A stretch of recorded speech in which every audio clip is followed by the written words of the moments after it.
खबर शामिल करते हैं रहीम खान से, जहां पर कायद-ए-आजम क्रिकेट कॉम्प्लेक्स में chamber of commerce and industries और डिस्ट्रिक्ट प्रेस क्लब के माबैन टूर्नामेंट खेला गया, जहां पर डिस्ट्रिक्ट प्रेस क्लब के सदर चौधरी जावेद इकबाल ने शिरकत की। मजीद जानते हैं यासर अली गुमन की इस रिपोर्ट में। जी बिल्कुल, मैं इस वक्त रहीम याखा में मौजूद हूँ, जहाँ पर प्रेस क्लब और चैम्बर ऑफ कॉमर्स के दरमियान मैच खेला जाएगा। आइए मजीद जानते हैं प्रेस क्लब के सदर चौधरी जावेद साहब से कि इनका क्या कहना है।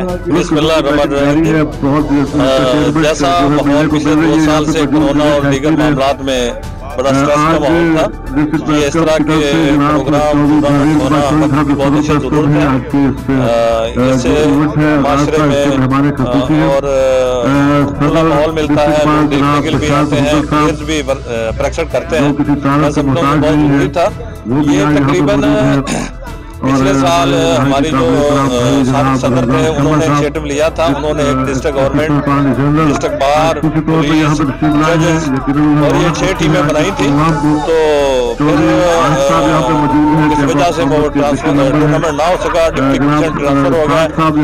तो आप दोबारा ये चैम्बर ऑफ कॉमर्स ने इनिशिएटिव लिया है। उन्होंने ये प्रोग्राम के मेजबान वो है। तो ये 4 टीमें आज जो खेल रही हैं, इसमें प्रेसिडेंट डिस्ट्रिक्ट प्रेस क्लब मैंने अपनी टीम तरतीब दी है। माशाल्लाह मेरी टीम बहुत अच्छी खेल रही है। और ये पहला मैच आज चैम्बर और कॉमर्स के दरमियान है, चैम्बर और कॉमर्स और डिस्ट्रिक्ट प्रेस क्लब के दरमियान है। इंशाल्लाह मैं पूरी उम्मीद हूँ कि मेरी टीम विन करेगी इंशाल्लाह। जी, जैसा कि आपने चौधरी जावेद साहब की गुफ्तगू मुलाहिजा फरमाई, उनका यही कहना था कि मैं पुरअज़म हूँ कि मेरी टीम जो है वो इंशाल्लाह ताला जीतेगी।